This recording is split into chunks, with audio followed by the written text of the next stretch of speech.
Bienvenido, Turno Mañana.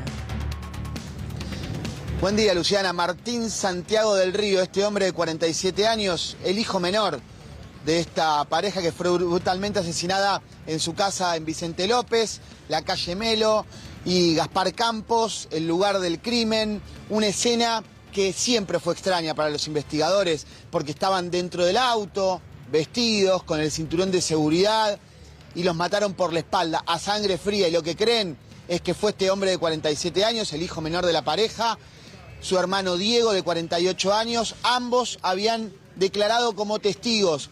Y el testimonio de quien se encuentra detenido ahora como autor intelectual y material del asesinato, habían sido quienes habían dado los detalles por los cuales la investigación empezó a dirigirse hacia la empleada doméstica. Los primeros 13 días de la investigación estuvieron signados por la testimonial que dieron sus hijos. Lo que ocurre que uno de ellos había sido el asesino. ¿Y cómo se dieron cuenta? A partir del relevamiento de las cámaras de seguridad privadas y municipales. Y lo que encontraron, Luciana, es realmente escalofriante porque tenía todo planeado al detalle, el nivel de planeamiento del asesinato de Enrique, de Mercedes, su mamá y su papá, porque dejó la camioneta, su camioneta en la cual ayer llegó a un country en la zona de Nordelta, donde fue detenido, en la zona de Núñez el 24 de agosto. ¿Vos te acordás que estaba la fecha de muerte entre las 4:30 de la mañana y cerca de las 6, 7 de la tarde del día siguiente? Sí, perfectamente, Diego. Era correcto ese dato, era correcto. Y lo que ahora sabemos es que los mató entre las 4:30, entre las 5:30 de la tarde y las 6:30 de la tarde, en ese rango horario. A ver, Diego, Y te hago dejó un su parate camioneta ahí. Te hago un a parate 30 ahí. cuadras. Vos estás hablando de la camioneta, que Sí. era un dato que, como bien remarcabas, en los primeros días no formaba parte de la configuración de la escena y de la investigación del crimen. Recuerdo perfectamente que esta mujer, que hace más de 10 años que trabajaba, que fue la primera apuntada, porque Sí. fue quien, como habitualmente lo hacía, fue a trabajar, pasaron 2 horas, como la pareja no se aparecía en el living o en el desayunador justamente para desayunar, ahí se preocupó y los terminó encontrando en el vehículo. Digo esto por si alguien recién se está sumando a Turno Mañana. Me acuerdo perfectamente que nosotros tuvimos la posibilidad de hablar con algunas vecinas de esta mujer, una mujer muy humilde, que si no trabaja no morfa directamente, que todos decían lo consternados que estaban. Y me acuerdo perfectamente una vecina que, desgarrándose en la cámara, pedía por favor que contemplaran, que ella seguro no tenía nada que ver, que ponía las manos en el fuego, sin ser íntima amiga. Dice, la conozco hace tantos años, ella iba a trabajar, necesitaba trabajar, era lo único que le importaba, no tiene un mango, es incapaz de poder generar, de poder provocar el daño al otro, es imposible que pudiese haber matado. Se hablaba de la complicidad que podía llegar a tener con los hijos, algo que fue rápidamente descartado. Con los hijos, sí. Y en este tipo de casos, Diego, vos lo conocés a la perfección, es un horror, no es un hecho policial habitual. Que un hijo mate a sus padres, por lo menos hasta ahora la hipótesis más fuerte, es algo poco frecuente. Yanina también tiene muchos años tenía una trabajando coartada, en esto. Claro, y ahora vas a explicar la coartada. Pero lo que iba es que después de tantos años trabajando y dando este tipo de informaciones vinculadas con hechos policiales y delictivos, es un hecho que rompe toda la escena. Pero también es un hecho que por algo en este tipo de investigaciones y de crímenes, primero se busca dentro del entorno familiar. Es el primer punto de investigación que se realiza a las personas cercanas cuando ocurre un asesinato de este nivel. Seguí con el relato de la camioneta. Aparece la camioneta en escena y ahí, ¿qué pasa? Con la camioneta de él, su camioneta, la deja a 30 cuadras. Esto Yanina también, si está ahí, lo sabe muy bien, porque la trama realmente parece escrita de una novela de terror, de un policial muy negro. Muy pensada, Diego. La deja a 30 cuadras, sí. Muy pensada, no se improvisó la llegada a la casa de los padres, para nada. No, tenía todo planeado, eso es lo que... Y él a la sangre, porque siempre pensó ¿Cómo iba a hacerlo? Tal cual. Deja el teléfono. Hay un viejo axioma policial, criminal, que dice, si vas a cometer un crimen, no te lleves tu teléfono celular. Lo sabía. Dejó el teléfono vivo, como se dice en la jerga, lo dejó activo en la camioneta, 30 cuadras, y fue caminando hasta la casa de sus padres, donde vaya a saber con cuál excusa les pidió que le suban al auto. Creen que les dijo que iban a ir a algún lugar porque se pusieron los relojes, se vistieron como para salir, y ahí los termina ultimando por la espalda desde el asiento trasero. Y cuando escapa, lo hace con una gorra, con un tapaboca, con mucha ropa, y se lleva una bolsa donde van los objetos de valor y el DVR, que es el disco rígido de la cámara de seguridad. ¿Y cómo lo detectan? ¿Cómo se dan cuenta que es él? Porque tiene una dificultad al caminar. Con esa dificultad al caminar, empezaron a ordenar las piezas del rompecabezas. Y las Diego, piezas del rompecabezas terminaron dando como resultado que había sido él quien mató a sus padres.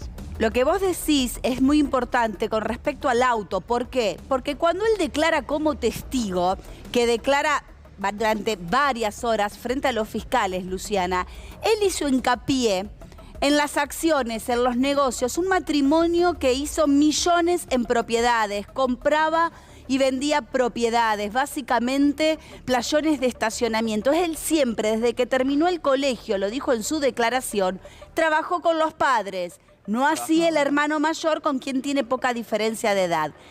Que sus padres no salían después de las 5 de la tarde, entonces los fiscales le preguntan, ¿y por qué creen que estaban cambiados con el reloj puesto? Porque estamos hablando de un reloj que no cualquier persona, Luciana, lo tiene, y el que lo tiene no lo usa todo el tiempo. Ese es un dato importante. ¿Me haces un punto ahí? Sí. Porque quiero despedir momentáneamente a Diego. Diego, cualquier información volvemos. Porque este es un caso, es una causa que pegó un giro para muchos inesperado. Pero acá hay algunos puntos claves. Uno de ellos, lo que marcaba Janina, que tiene la información, que son las cámaras que revelaron lo que están contando mis compañeros, que mostraron el vehículo y que mostraron al hijo en las inmediaciones. Estas son las cámaras que permitieron hacer a los investigadores un giro en la causa, Janina. Las cámaras que registran todos esos movimientos, y con este dato, con el celular vivo, ¿qué es lo que se ve, Janina? Ahí se va Santiago del Río, este hombre ahora detenido, tapado con la gorra, con una manera muy particular de caminar. Físicamente, si bien era de contextura mucho más pequeña, porque el padre pesaba 110 kilos, era un hombre robusto, sí, y con mucha dificultad para caminar por una enfermedad que padecía desde hacía 3 años aproximadamente. Acá se lo ve con la gorra, con una bolsa. ¿Qué lleva en esa bolsa? Porque otro dato, hay mucho. Yo leía detalladamente la declaración de él en su momento, que fue hace 10 días aproximadamente. ¿Esto fue antes, teóricamente, del asesinato? Esto fue después, esto fue cuando se va de la casa. Por eso la bolsa es el dato, porque se cree que en esa bolsa llevaba el disco rígido, la información de las cámaras de seguridad de la casa, del acceso. No se percató que los investigadores iban a... O sea, tanto preparó y organizó que no se percató que las cámaras de los vecinos también lo podían captar. A ver, este es un dato para aquellos que no escucharon la historia desde el principio, que también es clave. Todas las cámaras de la casa estaban vacías. Exacto. Entonces Entonces, se llevó el DVR. Claro. Quien había ingresado a la casa se había llevado el DVR, que es donde se guarda todo el material de las cámaras que graban. Por eso llamaba la atención en la investigación este dato. Era alguien que conocía la casa, era alguien que sabía dónde podía sacar y extraer la información. Y ese, desde un primer momento, era un punto importante, porque con la semejante dimensión que tiene esa casa, con esa mansión, no tener, con la cantidad de cámaras que había alrededor, no tener una imagen, era un dato importante. Sin embargo, es raro que no haya contemplado que en las inmediaciones, sobre todo en ese tipo de zonas, digo, uno sabe que hay zonas que hay más cámaras que en otras, eso está claro. Allí en esas zonas se sabe que todas las casas y en casi todas las veredas hay cámaras de seguridad. Y me acuerdo que en su momento, Janina, cuando contábamos este caso, decíamos, atención, porque por más de que no haya registro, porque se quitaron esas imágenes de esa casa, probablemente haya algo que pueda aportar las inmediaciones. Bueno, en esa inmediación aparece este hombre que están viendo en imagen, que es el hijo es el hijo de la pareja, Yanina. Así lo detenían, un trabajo de la DDI de San Isidro, silencioso, pero igual algo para cuestionar que ya te voy a contar. En esta lujosa camioneta llegaba a su mansión en uno de los barrios de Nordelta, ¿sí? El hijo, medio como que intenta no resistirse, pero como que no entendía lo que estaba pasando, comenzaron a salir distintos efectivos de la DDI y la palabra fue: tranquilo, bájate despacio, danos el celular. Y él ahí se baja, queda esposado, detenido y después comenzaron allanamientos en esta casa, en la casa familiar del barrio San Diego, donde iba el matrimonio los fines de semana, donde la mujer tenía su vida social, ¿sí? Eran sus amigas del barrio San Diego, donde habían ido toda la vida. Y también se fue al domicilio donde él había dejado, el presunto asesino había dejado la camioneta con el celular encendido para que quede rastreado que a la hora que fue cometido el crimen, entre las 17:30 y 18:30 horas, él pueda ubicarse en un lugar que no sea la casa de sus padres. Las cámaras los delataron. Hay muchísimo para contar porque hay una historia detrás de la declaración. El punto es la declaración que él dio a los fiscales como testigo, donde basó su declaración en la fortuna familiar y aclarando que no había problemas porque todo estaba en regla, todo estaba documentado, que no había testamento y que tenía una cierta libertad. Con respecto al famoso departamento, y este es el punto y por eso están prácticamente seguros los investigadores que el móvil es económico, Luciana, porque los padres se querían mudar. Y le habían dado a él la responsabilidad de buscarles un departamento para comprar en cuotas, le dijo el padre, un hombre que estaba preparado y acostumbrado a administrar Remarco bienes. esto por si algunos se están sumando recién a C5N, estamos analizando el plan criminal del hijo del matrimonio. El móvil, dice Yanina y cuenta Yanina, que por ahora está como hipótesis más fuerte de la investigación, es que el móvil sería económico. Exacto, por este departamento. Porque en realidad los padres estaban convencidos que se iban a mudar al Chateau Libertador. Pero ¿qué pasa? Él después declara que estuvo viendo varios de los departamentos más lujosos de la ciudad de Buenos Aires y que es muy difícil encontrar para comprar porque el nivel de gente que tiene esas propiedades no lo vende. Si bien muchos lo tienen vacío, no se vende. Eso está en la declaración. Él alquila un departamento en la avenida Figueroa Alcorta. Es ahí donde se va a vivir una de sus hijas. Él tiene 2 hijos adolescentes, estudiantes universitarios. Y los padres comienzan a sospechar de que esto del departamento no estaba concretado. Él dice que le seña un departamento a una mujer, que esa mujer después se arrepiente, que como era conocida rompen el boleto compraventa. Los padres, él manejó plata para esa seña. O sea, un verso. Aparentemente los padres comienzan a sospechar de esta situación y esto estaría registrado, que lo estoy por confirmar, en los teléfonos celulares de las víctimas, que entre ellos hablaban de las sospechas sobre su hijo, de que ese dinero que dijo haber invertido no era tal. ¿A qué fue esa casa? Posiblemente, y el primer dato que teníamos, ¿cuál era? Vos decías que las cámaras de seguridad fueron arrancadas, sí, que no habían sido forzadas ni las puertas, ni las ventanas, ni ninguna cerradura de la casa. Quien entró a ese domicilio era un conocido del matrimonio. Una de las hipótesis podía haber sido que ingresaron arriba del vehículo después de que venían de hacer algunas compras, que se le metieron arriba a la pareja y que los termina matando en el garage arriba del vehículo. Esa era una de las hipótesis. La otra era la que finalmente se terminó concretando, o que por lo menos todo indica que fue de esa manera. Era alguien que tenía directamente las llaves, que conocía la casa, que sabía cómo entrar, que sabía cómo salir, que sabía dónde estaban ubicadas esas cámaras. Y en la escena, ese día, como habitualmente ocurría, había llegado la empleada doméstica que hacía más de 10 años que trabajaba con la pareja. Y primero fue la apuntada. Ella narra, cuenta, dice, yo los encontré de esta manera, empecé a limpiar, después se encontró un resto de bala debajo de la alfombra, explicó. Y algo a la investigación no le terminaba de cerrar.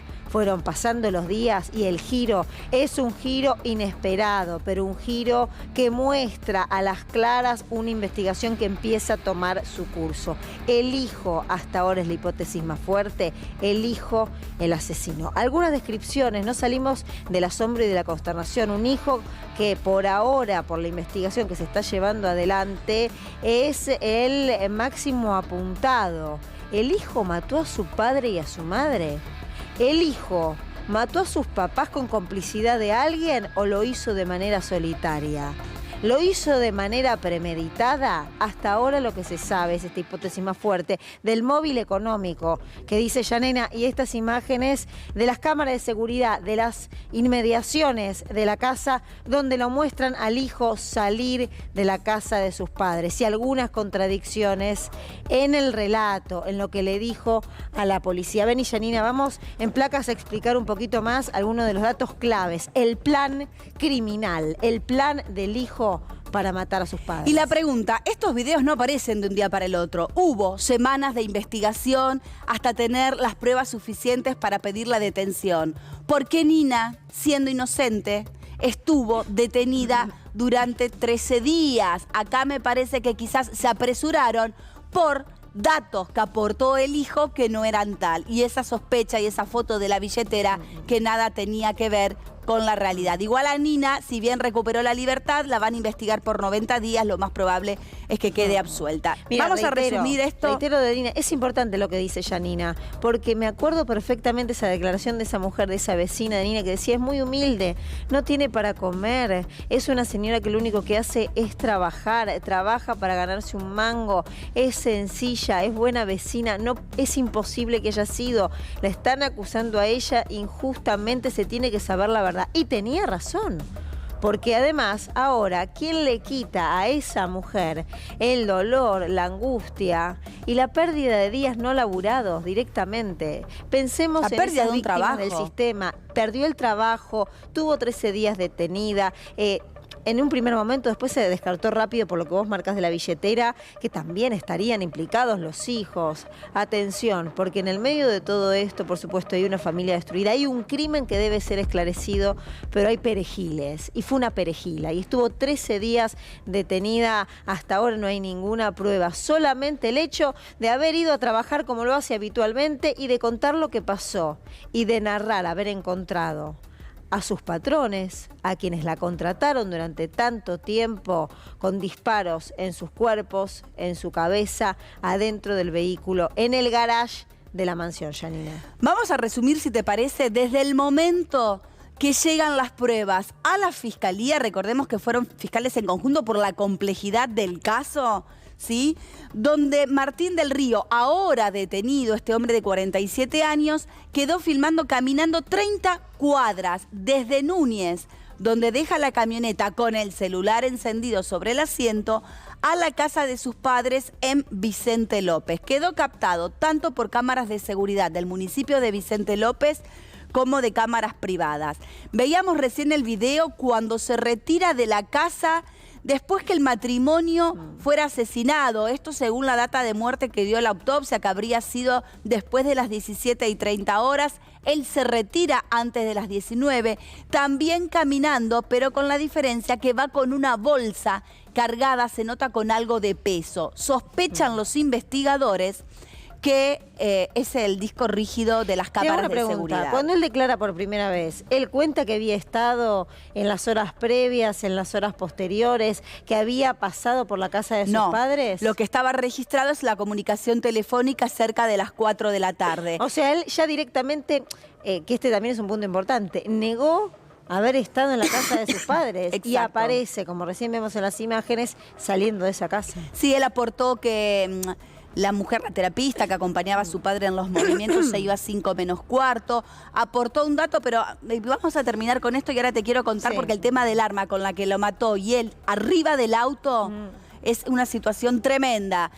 Dejó la camioneta estacionada en Núñez con el celular prendido. Esto está comprobado. Él quería despistar porque obviamente sabiendo que en un caso de estas características se va a investigar primero al entorno y posiblemente al hijo, hablando de una familia de la alta sociedad, millonaria en semejante mansión con tantísimas propiedades, él lo primero que pensó en la premeditación del asesinato de sus padres, el teléfono lo dejó el teléfono y la camioneta. No llegó con la camioneta, llegó caminando 30 cuadras. Estuvo 1 hora dentro de la casa, aproximadamente entre las 17 y las 18:30 horas del miércoles 24 del 8. Recordemos que fue el jueves 25 cuando Nina llega a las 7 de la mañana y a las 9 descubre el matrimonio asesinado dentro del auto. Por favor. Se va caminando con la bolsa, ¿sí? Estos son puntos que son las sospechas y las pruebas que tiene, entre otras, la Fiscalía a esta hora de la mañana que aguardan tomarle declaración indagatoria.